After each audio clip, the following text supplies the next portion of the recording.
React versus Vue.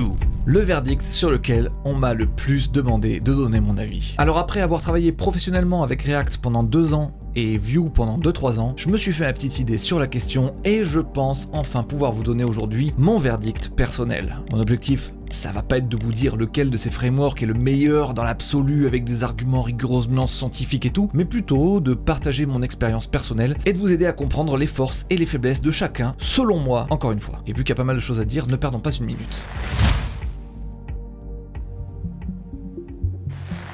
Commençons par un peu d'histoire et de clarification. React, créé par Facebook en 2013, est une lib JavaScript pour la construction d'interfaces utilisateurs. Vue, de son côté, lancé par Evan You en 2014, est un framework progressif pour la construction d'interfaces utilisateurs. Cette distinction est importante. En tant que lib, React se concentre principalement sur la couche vue de l'application. Il offre plus de flexibilité, mais nécessite souvent l'intégration d'autres bibliothèques pour des fonctionnalités complètes. En tant que framework, Vue fournit plus de structures et d'outils intégrés dès le départ, ce qui peut accélérer le développement, mais peut être perçu comme plus restrictif par certains. Selon le rapport State of JS 2023, React reste l'outil le plus utilisé avec 69% des développeurs l'utilisant régulièrement, tandis que Vue est utilisé par 38% des développeurs. Cependant, Vue a une satisfaction légèrement plus élevée avec 86% contre 83% pour React. Pas grand chose à ce niveau-là. On va dire que c'est kiff-kiff. Pour la petite anecdote à propos de State of JS, on peut leur faire confiance les yeux fermés puisqu'ils m'ont placé top 23 des influenceurs JavaScript mondiaux. Qu'est-ce qu'il vous faut de plus pour leur faire une confiance absolue?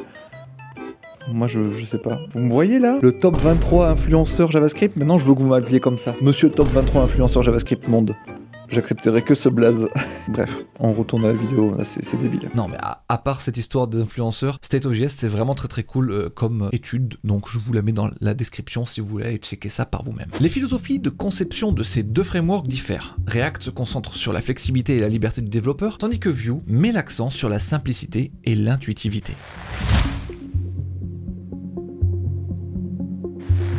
Pour ceux qui n'auraient fait ni du React ni du Vue ou qui n'ont fait que l'un ou l'autre, je vais vous faire une petite comparaison technique histoire que vous ayez les bases des bases. Donc React utilise JSX qui est une syntaxe qui mélange du JavaScript et du HTML. Voici un exemple simple. Vous voyez, c'est une fonction et à l'intérieur de cette fonction on a un return qui renvoie des tags HTML. C'est ça le principe du JSX et moi c'est ça qui peut me déranger un petit peu justement avec React, c'est de potentiellement avoir des fonctions qui renvoient du HTML de un peu partout. Ça peut vite donner le vertige à mon sens. Je suis beaucoup plus à l'aise avec l'approche de Vue avec vraiment une partie template, une partie script et voilà, dans le template tu as une syntaxe particulière pour appeler quelques variables qui viennent du bloc script. Pour moi c'est plus clair et ça évite d'avoir des trucs un petit peu frankensteiniens comme je peux les appeler, comme vous pouvez le retrouver sur certains projets React faits par des gens pas les plus expérimentés et qui vont vous mettre des choses un petit peu dans tous les sens. Dans React on peut passer un composant ou du template dans une props par exemple, ce qui est... moi ça me gêne un peu. Pour la gestion de l'état, React utilise des hooks avec useState par exemple, voilà, paf. Vue, quant à lui, utilise la réactivité et les composition API, voilà, vous déclarez votre variable comme ça, vous dites que c'est une ref, et après vous pouvez l'utiliser directement dans votre template comme ça et le modifier, tout se passe bien. Donc voilà, moi chez Vue, j'adore cette séparation claire entre le code, là que vous avez ici, et le templating que vous avez en haut. Dans React, le fait d'avoir des petits bouts de template qui viennent de partout, ça me perturbe trop. Passer un composant en propre, c'est le genre de truc qui me flingue. Je préfère gérer ça clairement avec le système de slot de Vue. Et puis voilà, je sais pas, j'adore les mots-clés genre VIF, là, VFOR, VELSE, je sais pas, ouais, il y en a un ici, là. Moi, tout ça, ça me semble giga intuitif, alors que pour d'autres, ça paraît totalement ignoble, ces mots-clés inventés juste pour le templating. Et préfère du coup s'en remettre à du JavaScript avec la forme la plus pure. Voilà, si vous devez écrire un if, vous faites une ternary expression comme ça. Si vous devez faire une boucle for, vous faites un map sur une liste. C'est plus pur.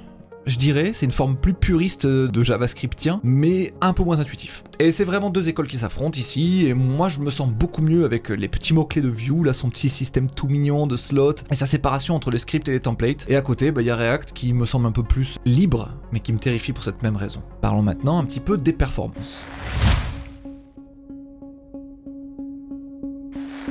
En termes de performance, les deux frameworks sont excellents. React a l'avantage d'utiliser un DOM virtuel très efficace, tandis que Vue utilise un système de réactivité optimisé. Bon, dans la plupart des cas d'utilisation courants, les différences de performance entre React et Vue sont complètement négligeables pour l'utilisateur final. Le choix entre les deux frameworks devrait plutôt se baser sur d'autres facteurs comme la facilité de développement, l'écosystème ou les préférences de l'équipe. Si vraiment dans votre vie vous en êtes au stade où vous notez la différence de perf entre les deux et que votre projet nécessite le plus performant moment du monde, c'est que vous travaillez vraiment sur des trucs avancés que peu d'entre nous verront un jour. C'est dire à quel point la différence de perf pour les projets du commun des mortels est peanuts, est invisible.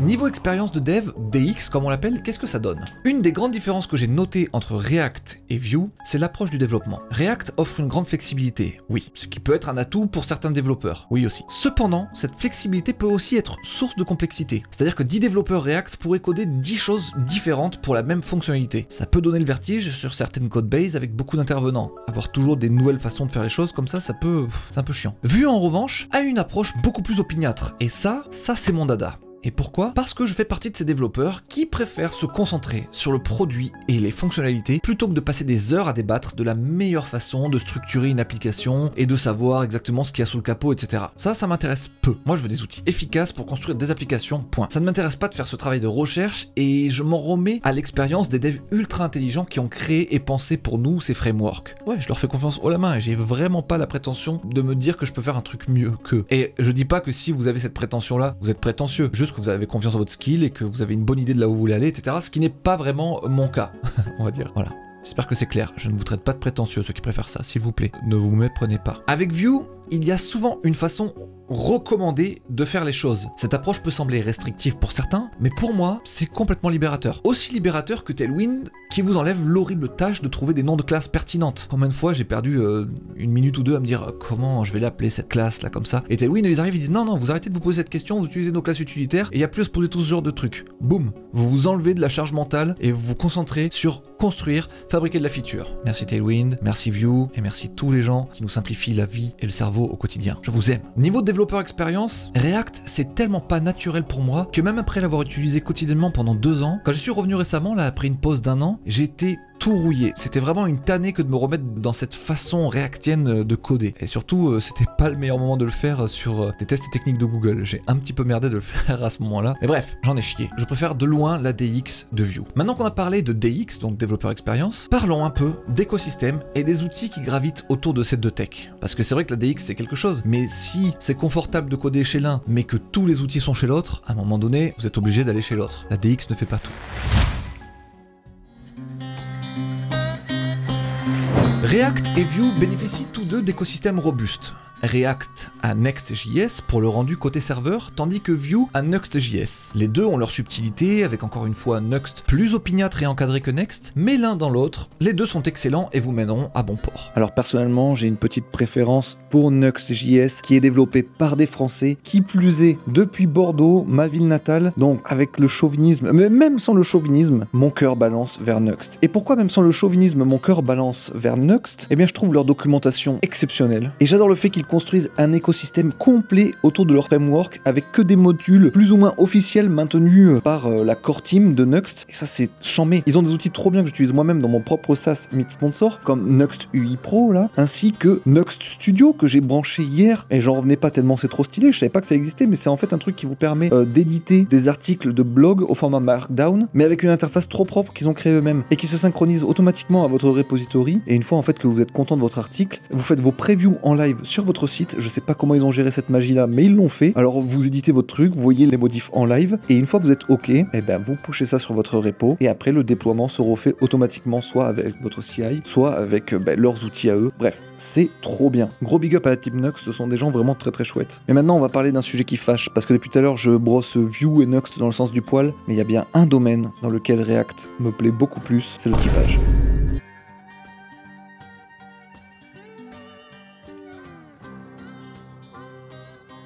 Le typage avec TypeScript, la situation a beaucoup évolué. Initialement, React avait un avantage dans ce domaine, mais Vue a fait d'énormes progrès, particulièrement avec Vue 3 et la composition API. Aujourd'hui, les deux frameworks offrent un bon support pour TypeScript, mais ça, pour moi, c'est sur le papier. Car pour le coup, j'ai quand même l'impression d'avoir moins de galères de typage sur React, où tout me semble logique et tout se passe bien, les autocompletes, les inférences de type, etc. Tout est stylé. Alors que sur Vue, j'ai des typages manquants, des autocomplétions qui sautent, des choses un peu cheloues. C'est pas aussi fluide l'expérience de typage avec Vue, selon moi. Et je sais pas si c'est que moi, ou si c'est quelque chose que d'autres devs ont expérimenté. Mais ouais, pour moi, les typages côté Vue et Nuxt, ça me semble un peu plus branlant. Donc je suis curieux de vous lire sur ce sujet, n'hésitez pas à me lâcher ça dans les commentaires. En tout cas, il fallait bien que React brille plus dans mon cœur sur au moins une thématique, et là-dessus, c'est clair et net, il remporte la bataille. Maintenant, on va voir que le monde évolue, et avec ces évolutions, les choix des frameworks peuvent le faire aussi.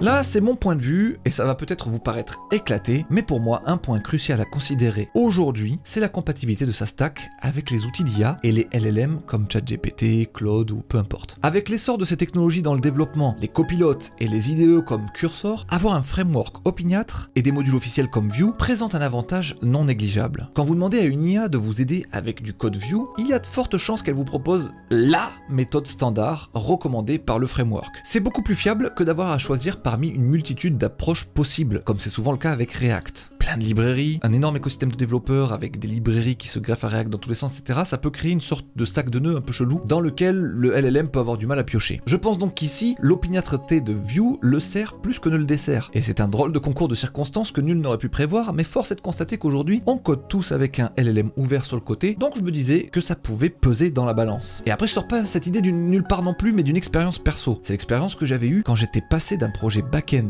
Nest.js, qui n'est pas vraiment opiniâtre, à un framework back-end comme Adonis, qui lui l'est à fond. Mais ChatGPT m'avait beaucoup mieux aidé avec Adonis, qui est pourtant bien moins populaire que Nest. Jusque sur Nest, il y a tellement 1000 façons de faire les choses que les recos du chat s'en mêlaient bien trop les pinceaux, c'était un cauchemar, et c'est là que j'ai commencé à me dire qu'une stack opiniâtre, c'est peut-être mieux compatible avec les LLM qu'une stack un peu plus freestyle. Après, depuis l'avènement de ChatGPT, j'ai rien dev avec React, donc je sais pas à quel point c'est le bazar. À mon avis, il doit quand même très bien pouvoir vous aider, mais ça serait intéressant de voir sur quel stack front le ChatGPT vous aide le mieux. Qui veut faire des benchmarks dans la communauté là? Qui veut? Ça servira à la commu tout entière. Allez, soyez pas timide. On a pas mal parlé maintenant, donc je vous propose de faire un petit récap des avantages et inconvénients de chacun avant de rapidement parler du futur et des tendances de ces deux petits frameworks. Pour React, les avantages sont une grande flexibilité, un large écosystème et une excellente intégration avec TypeScript. Les inconvénients sont une courbe d'apprentissage plus raide, peut mener à des patterns complexes et nécessite plus de décisions de la part du développeur. Côté Vue, les avantages sont intuitivité et facilité d'apprentissage, structure claire et opiniâtre, excellent pour la productivité. Les inconvénients sont écosystème plus petit, bien qu'en croissance, intégration TypeScript parfois moins fluide, ça c'est vraiment un gros point pour moi, et moins de contrôle sur certains aspects du développement, mais si vous êtes comme moi et que ça vous dérange pas de pas avoir le contrôle, ça devient même plutôt un avantage. Voyons maintenant le futur et les tendances de chacun d'entre eux.